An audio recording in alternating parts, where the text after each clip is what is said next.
Minute, and welcome to my spoiler-free review of The Name of the Wind by Patrick Rothfuss. Now, if you've been here since the beginning, when I first started this series, you know that high fantasy like this is not my favorite genre.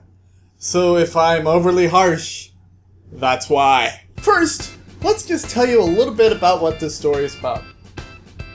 This story is about a man named Kavote, who is telling his story to a man who is a chronicler in the time of dragons and magic and mystery. And the story needs to be told across 3 days. And this entire book is just the first day. And this one kind of covers from childhood all the way up to, but not finishing, university. That being said, there are a lot of plot points that could be easily pointed out into other popular stories that I found very early on. I can't tell you what those specific plot points are, but I can reference the stories that I thought they were referencing. So when I was reading this book, I thought of plot points from Star Wars. I thought of plot points from Harry Potter. I thought of plot points from a lot of different stories that are very, very popular, which kind of put me on edge. Kind of made me think that while this story is enjoyable to read, it's not wholly original. It felt more like the author was taking his favorite bits from stories of his childhood that he liked and putting them into this book. Not that there's anything wrong with that, I'm just saying it's not my personal enjoyment. Also, you know, the whole high fantasy thing is not really my thing. And this book is really heavy on romance. Probably about a third into the book.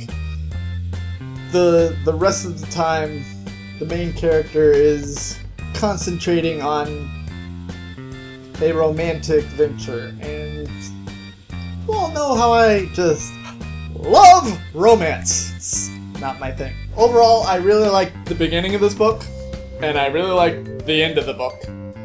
But I found myself struggling to enjoy the middle. So I would probably give this a solid 3, maybe a weak 4 out of 5. It's definitely an enjoyable read. I never would have finished it if I didn't think it was enjoyable. But I just don't think it's quite perfect yet. That being said, I know that the second book is out now, and there's also a spin-off. Fans of this series are kind of waiting on that third day to drop, so that we can finish this all up. I hope that happens soon, because I don't really want to read the second book or the spin-off until that third book drops, so that I don't have to wait if I don't want to. I guess that's really all I have to say about this book. It's enjoyable, and if you like high fantasy, you probably really like this book. And if you like Harry Potter, you'll probably really, really like this book. But for me, it's not really my thing. That being said, I probably will read book 2, the spin-off, and book 3. It's just a matter of when book 3 comes out. Do not forget that the next book that I will be reading is Sacre Blue by Christopher Moore. Go out and grab it by any legal means necessary. Borrow it from a friend, borrow it from the library, buy it at a bookstore, buy it on Kindle. I don't care what you do as long as it's legal. And read it before I ruin it for you.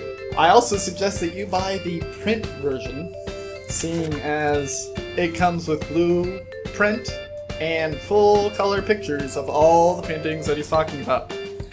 Seriously guys, it's kind of amazing. I have been the purple-haired Doofus, reminding you to watch the Pajama Radius, and I will see you all in the beginning of Sacre Blue by Christopher Moore. Toodles!